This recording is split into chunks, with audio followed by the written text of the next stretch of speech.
Hi everyone, this is Bogus Reviews, and today I'm going to be doing a review on the Marvel Legends Colossus figure. This figure originally came with the Saw Blade and head of Warlock, but since I already reviewed the figure because I purchased some of the pieces beforehand, I won't show any of the Build-A-Figure pieces that he comes with. So I'll just go ahead and start this review now, because the only other accessory that he comes with is his alternate head, which I will show in just a second.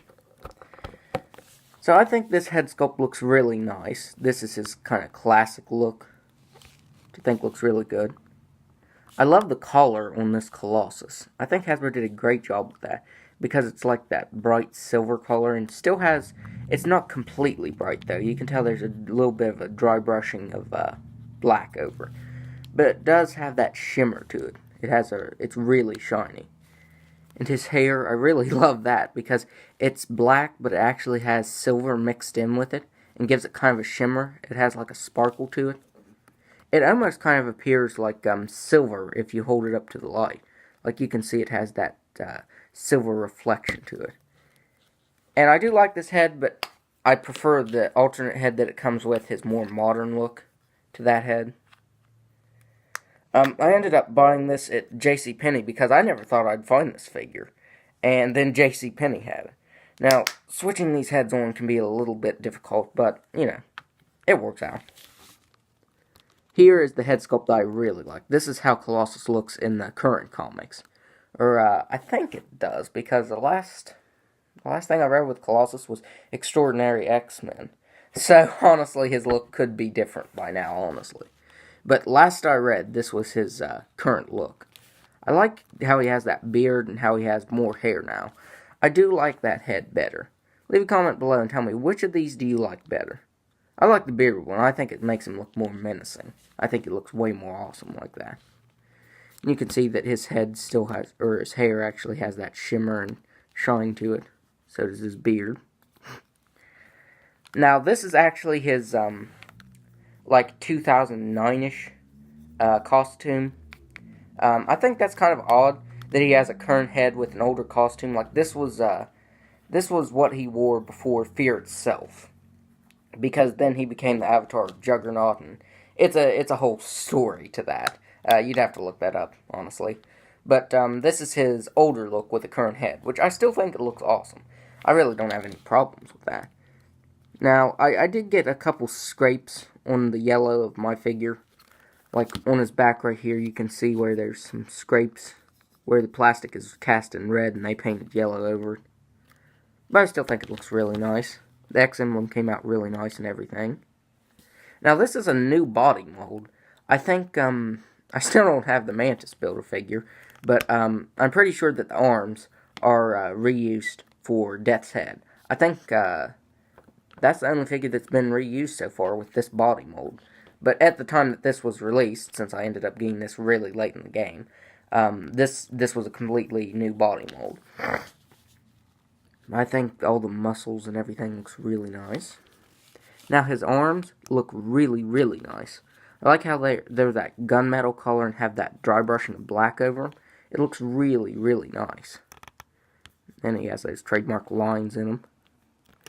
I don't know, that just looks really, really awesome. And now, these wrist guards actually hinder his articulation just a little bit. Like, I suppose if you wanted to... Oh, I thought these were removable. I guess they're not removable. So I guess you can't remove those. Never mind. These do hinder the wrist articulation just a little bit just because of that. Like the weird cuff right there. Which, this is how it looks in the comics. It does hinder it just a little bit.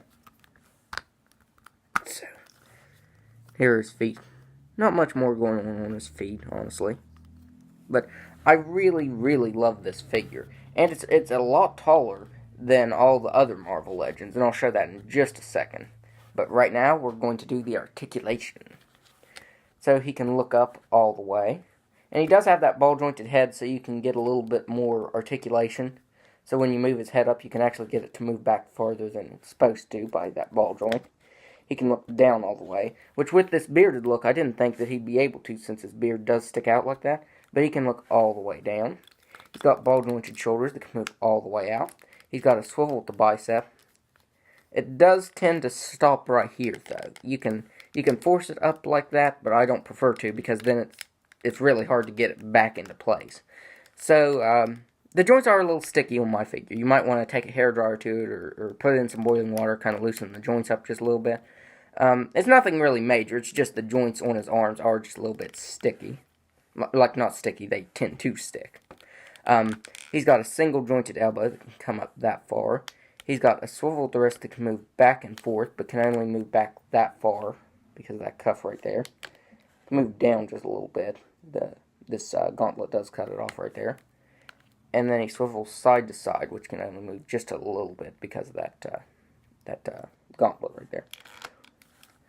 He's got an ab crunch that can move all the way back and all the way forward.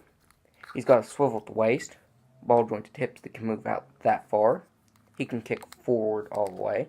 He can kick back just a little bit. He's got a swivel at the thigh, double jointed knee, a swivel at the ankle, and an ankle rocker. So this figure is really, really awesome. And I've been trying to find it ever since the Warlock figure came out, the Build-A-Figure. And oddly enough, the very first figure I found from the Warlock Build-A-Figure was Cyclops. I found Cyclops, Old Man Logan, and who else? And Dazzler, and that was all I was able to find. And I actually did a trade. I didn't buy. I did a trade for the rest of the pieces. And then I ended up finding all of these at JCPenney last week. So I suppose I should have had some patience. So now let's do some size comparisons. So I'm going to do some size comparisons to the Extraordinary X-Men team. I hope we eventually get all of them. Like, we really need a new Storm figure. So here he is next to Old Man Logan, and you can see he towers over Old Man Logan. Which this is the correct height for Wolverine, or Old Man Logan.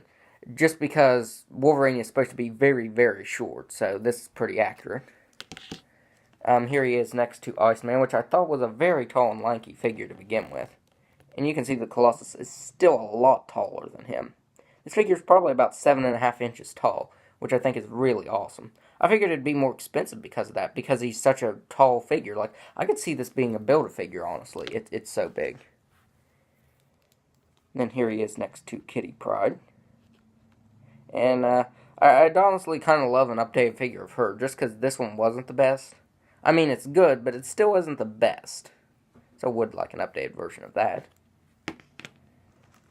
Here he is next to his nemesis, Juggernaut.